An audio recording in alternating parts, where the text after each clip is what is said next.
Welcome to Smart Wealth with Joshua. Your daily stock analysis and catalysts talk. Today we're looking at ocean power technologies.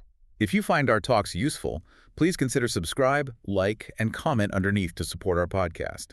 And if there's any stock you want us to look into, leave it in the comment section below. So let's get into the analysis. Yeah, let's do it. And we have to start with the big headline number, right? The recent Q2 results. We do, and it's jarring. We're talking only $0.4 million in immediate revenue. That's a sharp drop year over year. For a lot of investors, that's an immediate red flag. I mean, the conversation ends right there for them. Of course. But that revenue drop, it looks rough, I get it. But this is where the story gets really interesting. Okay, so what's the explanation? Management is pointing directly at timing issues. Specifically, they're saying the U.S. federal government shutdown delayed their deliverables. So the product was ready to go, but the customer wasn't there to sign for it, essentially. That's the argument. And when you look past that single quarter, the signals for demand are they're flashing bright green. Flashing is an understatement from what I'm seeing. The sales pipeline. Exactly. That pipeline grew 63%. It's now at a massive $137.5 million. Which is a huge number. Yeah. But pipelines can be, just potential. What about firm orders? And that's the real kicker, the backlog. This is future revenue, locked in. It surged nearly 300% year over year. 300%. 300%. It hit $15 million as of October. So that money is basically just waiting to be converted. Okay, so let's unpack this operational side then. A big backlog is great, but you have to be able to deliver. Right, and we're seeing signs that they are. They shipped 8 WAM-V autonomous surface vehicles during the quarter. 8 units, so they're moving past the pilot stage. Yeah. This shows they actually have the production capacity scaled up to meet some of this urgency. And the urgency is real, especially in the national security applications they're targeting. This does bring up an important question, though. What really gives them an edge here? What's their moat? It's clear. It's their proprietary tech, the WAM-V, and their wave energy systems. But what really protects their market share, I think, are the high switching costs. Especially these integrated marine systems, right?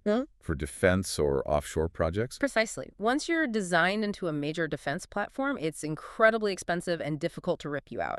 And it seems like they're building that moat through some pretty smart partnerships. Tell us a bit more about who they're aligning with to, try and dominate this autonomous space. They've got 2 really critical ones. The first is with a company called Mythos AI. AI, of course. It's everywhere. It has to be. This partnership helps them create a unified autonomy ecosystem using AI software. It really accelerates their real-time edge processing capabilities. So the vehicles can think for themselves, out on the water, without constant human input. That's the goal. It makes large-scale deployments actually feasible. And the second one is Gradient Marine.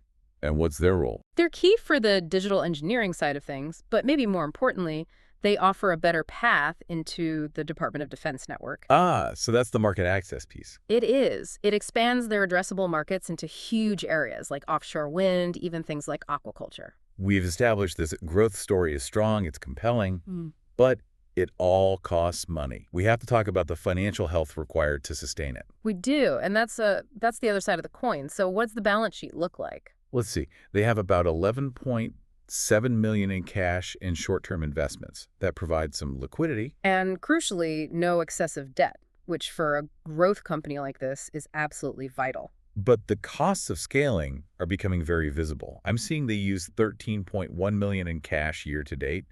That's a pretty significant burn.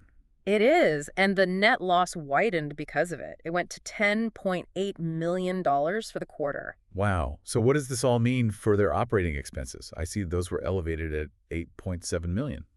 That's up quite a bit.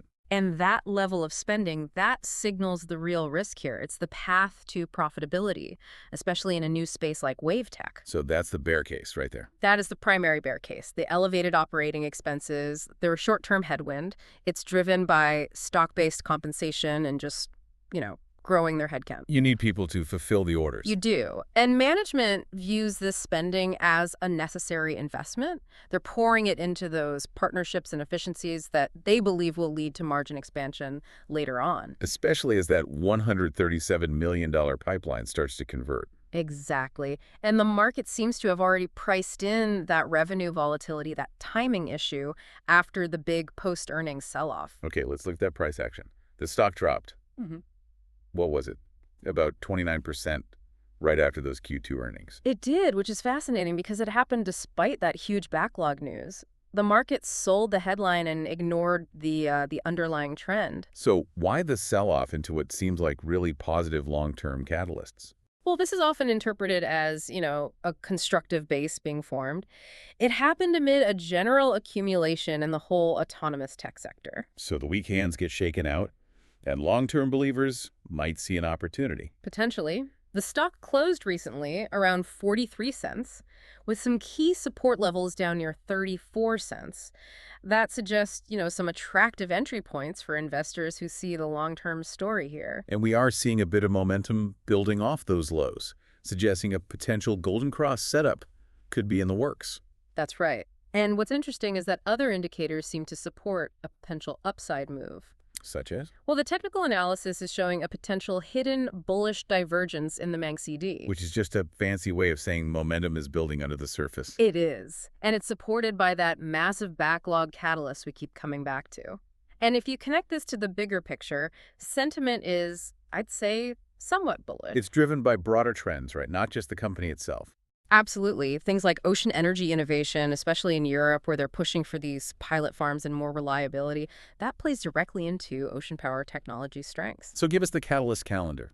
For the next, say, 3 months, what should listeners be watching for? The next major event is going to be the Q3 2026 earnings. That's expected late January, maybe early February. And that's the big one. That's where they have to prove the Q2 miss was just a timing issue. It's the moment of truth. Consensus is anticipating a strong backlog conversion because the federal operations are back online.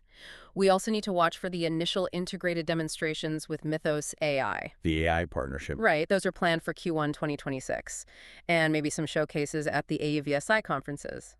Then you have macro trends like the focus on national security and maybe, just maybe, some interest rate cuts, which are always tailwinds for growth stocks like this. So wrapping this all up then, we have these near-term revenue concerns, no doubt about it. Which are offset by, well, triple-digit growth in the backlog and this massive pipeline. All driven by national security urgency and these key AI partnerships. Absolutely. Some analysts are seeing a potential very significant upside with price targets around $1.50.